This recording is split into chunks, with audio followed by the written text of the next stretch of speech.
Alright, so it's payday and your money has finally hit your account after you've been working hard all month. And just as quickly as you got excited, you're now feeling a bit anxious, you're now feeling a bit stressed.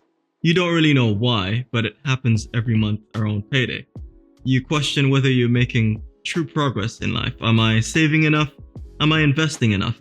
And you now need to open your account and deal with that reality. If any of that ever goes through your mind, or if you're just looking to broadly improve your financial health, I've got 5 guiding payday principles which you can apply the next time payday comes around. I promise no complex spreadsheets, just a simple process that you can use. These are things which I've put in place and has helped me over the years. So let's dive in.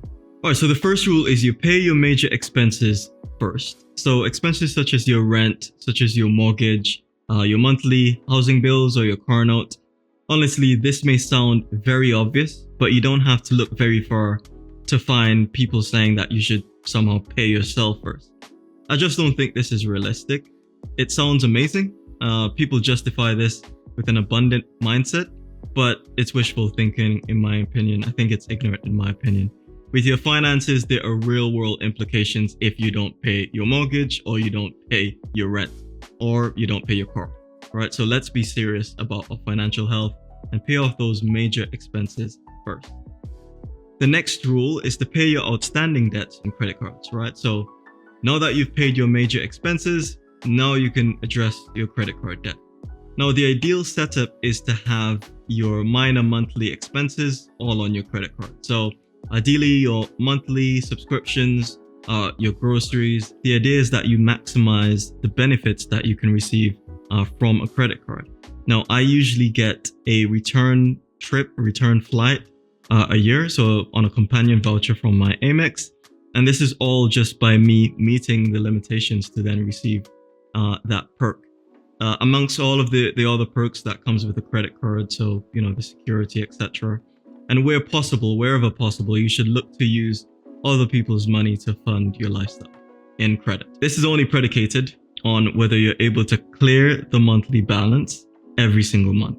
Your use of the credit card should be predicated solely on that. If you're not able to do it, do not use the credit card. So not clearing the balance incurs, late payments, it incurs interest on the balance. And so very quickly your finances can spiral out of control. All right, the third rule, pay yourself. So now is when you can finally pay yourself. Again, no business pays themselves first. So be serious about your expenses and your finances as mentioned.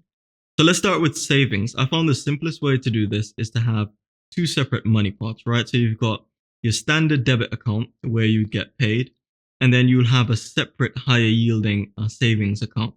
Now, these higher yielding accounts usually require a minimum amount for you to benefit from the yield.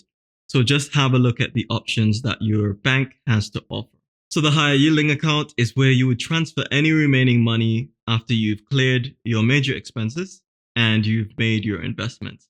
Now, the savings held here should basically contain your rainy day fund, which will cover any unexpected expenses, as well as any savings that you're looking to accumulate to make a major purchase.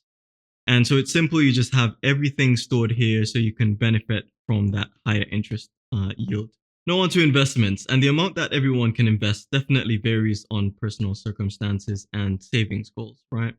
Also, consideration as to whether you're paying into a pension should be given.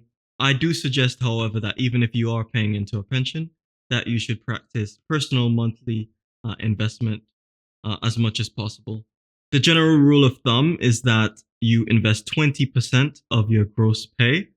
However, to simplify things, you can start with your net pay and invest 10% of that.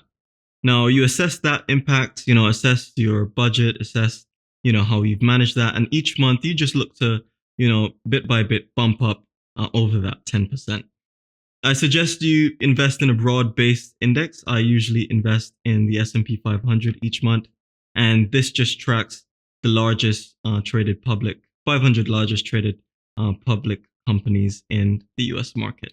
All right, the fourth rule is tracking your finances. And I know I promised no complex spreadsheets, but at minimum, you'll need one.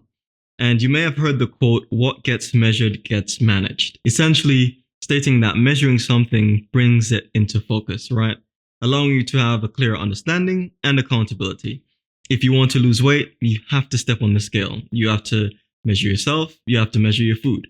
It's the same thing with your financial health. If you want to be in good financial health, you need to be tracking your finances regularly. I suggest each week, but at a minimum, let's say at least every single payday. And so this is simply a spreadsheet with the raw items being all of the accounts and the columns being the weeks. So each week, the date of each week in the month. And so you check across all of your accounts. So you take your debit account, you take the higher yielding savings account, you take all of your investment accounts, any accounts that have, index funds, crypto, and you just assess where you currently stand. Are you meeting your savings targets? If not, why? Do you need to adjust your spending? Have another look at your budget? Just where you can improve. The intention of tracking the investments here is not to pull money out of your investments, but it's to see where you can add more each month. And the idea is that you keep dollar cost averaging across all of your investments and keep saving. All right, on to the fifth and final rule, which is to automate all of your accounts. And ideally, you'd only need to do this once. So when you're 100% comfortable with all of the payments amounts we discussed earlier for each of the rules, you can then look to automate your payments and link all of your accounts. Now, with things like your mortgage and your rent, this is usually handled through a direct debit. But as discussed for everything else, look to use your credit card. But importantly, have your credit card linked to a direct debit to clear monthly. Then lastly, with your investments and savings, look to do the same. You can automate a direct account transfer to a higher yielding savings account on the day that you get paid. And you can also do this to buy standing orders of the S&P 500 or any other investments that you'd like to make each month. Now, ideally, once you've set everything up, you only need to then look across all of your accounts each week and just track everything as discussed in Rule 4. So those were my 5 rules for payday, my 5 kind of guiding payday principles. I hope you found this useful. Hopefully payday is not too far away from now and you can look to implement these. Please let me know in the comments which of these rules or principles you found most useful, and looking forward to catching you on the next one.